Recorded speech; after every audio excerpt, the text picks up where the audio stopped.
Hello. My name's Eric, and this video is a detailed strategy for beating the Dreglord hitless with Executor. This video will consider the worst case scenario fight. That means no passives or buffs, just level 15, plus 2 base katana, and the relics we have chosen. It is very unlikely for anyone to walk into this boss with only that, which means the fight can only be easier. Available to us also is some Exalted Flesh and Turtlenecks. Seeing as those are available at the merchant right before the boss fight, you're guaranteed at least 2 of each.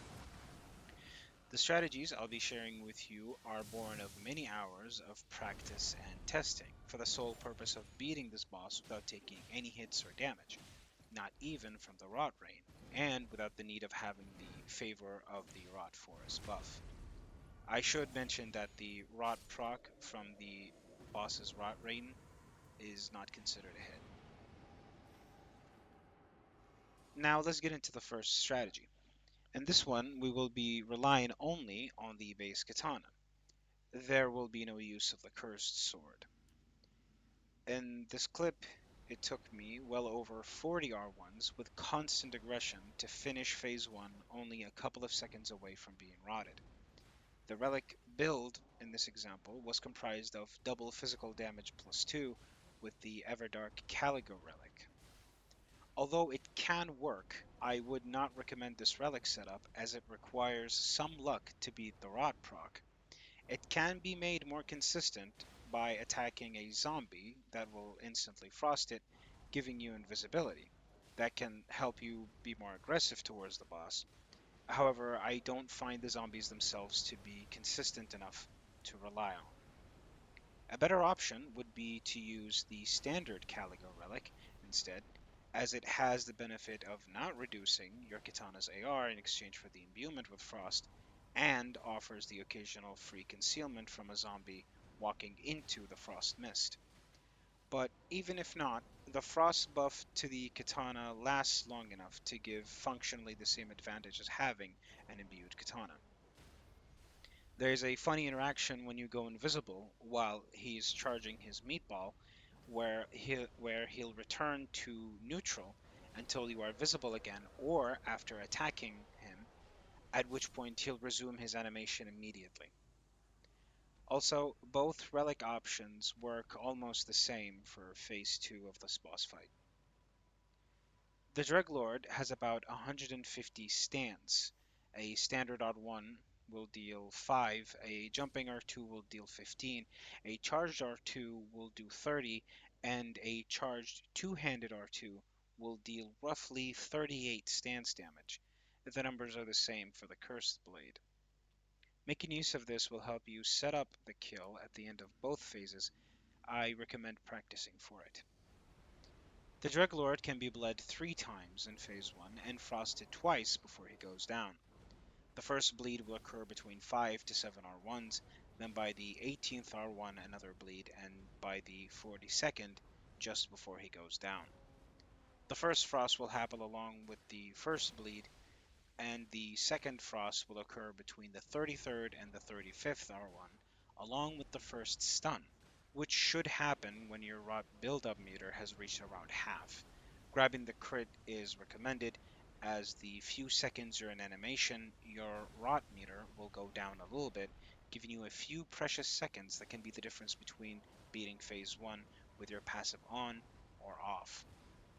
The Dreglord has a unique debuff mechanic where he loses a chunk of himself, losing a portion of health, losing some more health over time, and lowering his defenses. I will be referring to it as armor break. It is not known when or how it happens, it is only known that it can happen.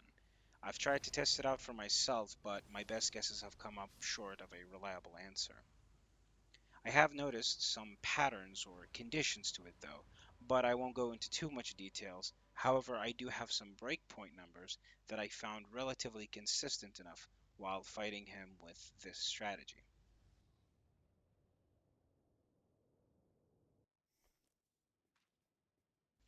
At around 12 to 13 R1s, he can armor break. I've replicated that many times, and I've even managed to get it at 10 R1s only, so you can expect it to happen fairly early into the fight. By the second bleed proc around the 16th to the 18th R1, he can armor break again. At around the 33rd R1, it's possible for him to armor break just before he stuns. After the final bleed proc at around 42 R1s, he can armor break again just before he dies. I have not documented any similar numbers for Phase 2 as the strategy for fighting him there isn't as time constricted. It is important to keep the aggression on during this fight to take advantage of the bonus damage from both the frost and his armor break. I've also found some consistency to his meatball pattern at around 8 to 11 R1s at the start of the fight, and another one just before or right after he bleeds the second time at around the 18th R1. This will conclude the first strategy.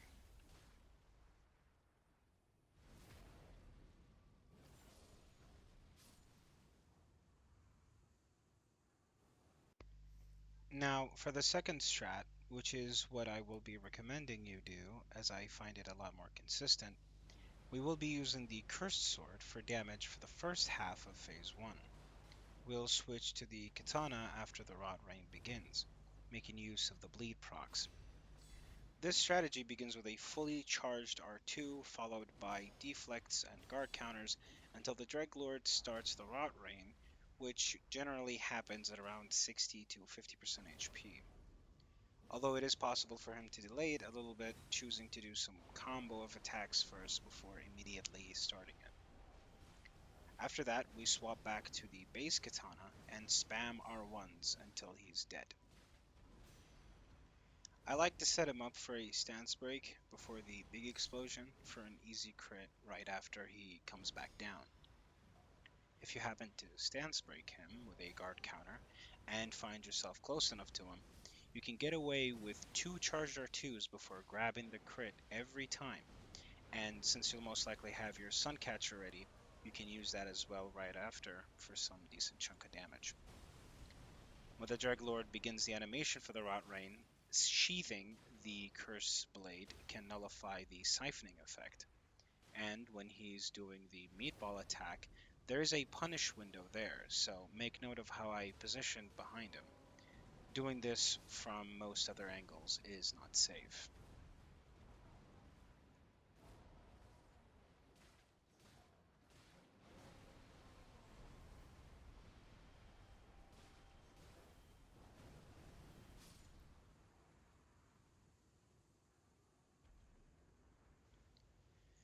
Now, we're moving on to Phase 2. I believe this phase is a lot simpler than the first. It's definitely mechanically demanding, as the boss becomes a lot more aggressive and mobile, but there are no zombies to worry about.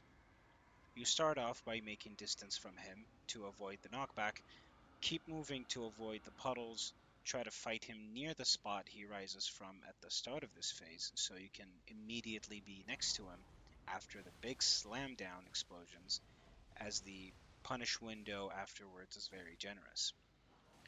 Generally, you should stay close to him and roll towards either of his shoulders whenever he's attacking, and practice his moveset for sure.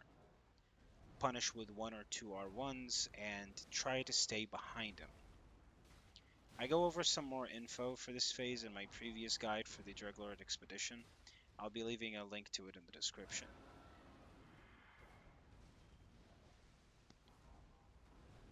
Staying behind him for most of the fight, rolling and running behind him whenever he attacks, it tends to be very useful, as it forces him to go back to neutral often instead of continuing with his combos, because he can definitely combo for many attacks at a time. The grab attack that he just did is best dodged by rolling the first part of it and then surge sprinting around him to avoid the next part of it. This roar part here is a perfect opportunity to build up some stance damage.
I happened to find a few clips of the second half of Phase 1 done with the Curse Blade strategy.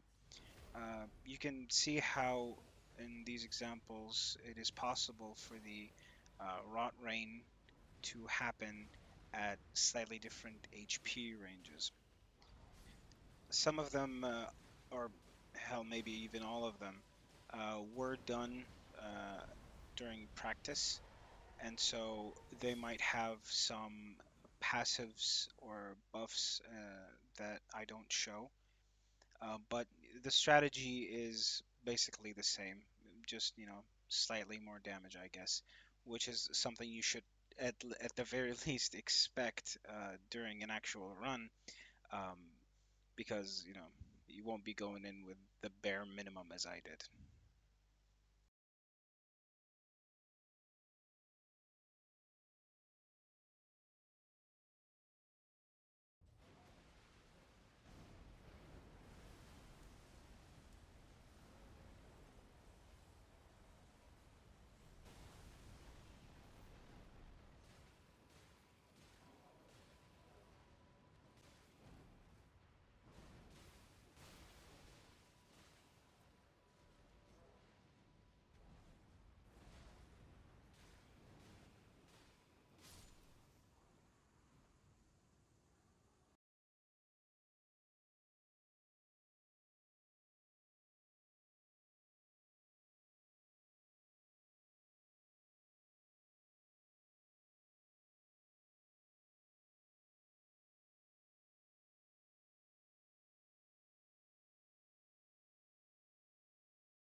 All right, that's enough out of me. I hope this was helpful for anyone who wants to do this run, I guess, with Executor. I wouldn't recommend it, but if you so happen to choose to do so, I guess maybe this guide can lay a foundation. If you have any questions, leave them in the comments. Thank you for watching, and good luck out there.